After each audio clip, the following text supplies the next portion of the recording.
ইরানি হামলার পাল্টা জবাব দিতে তোড়জোড় শুরু করেছে ইসরায়েল। এমন পরিস্থিতিতে বিশ্বের সবচেয়ে গুরুত্বপূর্ণ সমুদ্রপথ হরমুজ প্রণালী বন্ধ করে দেওয়ার হুমকি দিয়েছে তেহরান।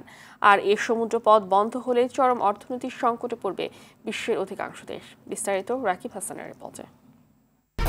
1-2-3 ঢাকায় জমি জিতে নিন 100% ক্যাশব্যাক সহ 20 কোটি টাকার পুরস্কার। ইরান ও ইসরায়েলের পাল্টাপাল্টি হামলায় চরম উত্তেজনা সৃষ্টি হয়েছে মধ্যপ্রাচ্য সহ সমগ্র বিশ্বে। ইরানের প্রতিশোধমূলক হামলার পর দেশটিকে আক্রমণে উঠে পড়ে লেগেছে ইসরায়েল। তবে ইসরায়েল পাল্টা পদক্ষেপ নিলে ইরানও চুপ থাকবে না বলে হুঁশিয়ারি দিয়েছে। সেকেন্ডের মধ্যে জবাব দেবে বলে জানিয়েছে তারা। এমনকি হরমুজ প্রণালীও বন্ধ করে দেওয়ার হুঁশিয়ারি দিয়েছে দেশটি, যেটি বিশ্বের সবচেয়ে গুরুত্বপূর্ণ একটি সমুদ্রপথ। এ প্রণালী ছাড়া পারস্য উপসাগর পাড়ি দেওয়ার কোনো পথ নেই। এসব দেশের তালিকায় রয়েছে আমেরিকার মিত্র দেশগুলো।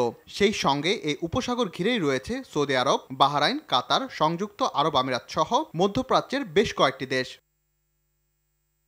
হরমুজ প্রণালীর সবচেয়ে সংকীর্ণ যে অংশ, সেখানে ইরান ও ওমানের দূরত্ব মাত্র 21 মাইল। হরমুজ প্রণালী এখন গলার কাটা হয়ে দাঁড়িয়েছে পশ্চিমাদের জন্য।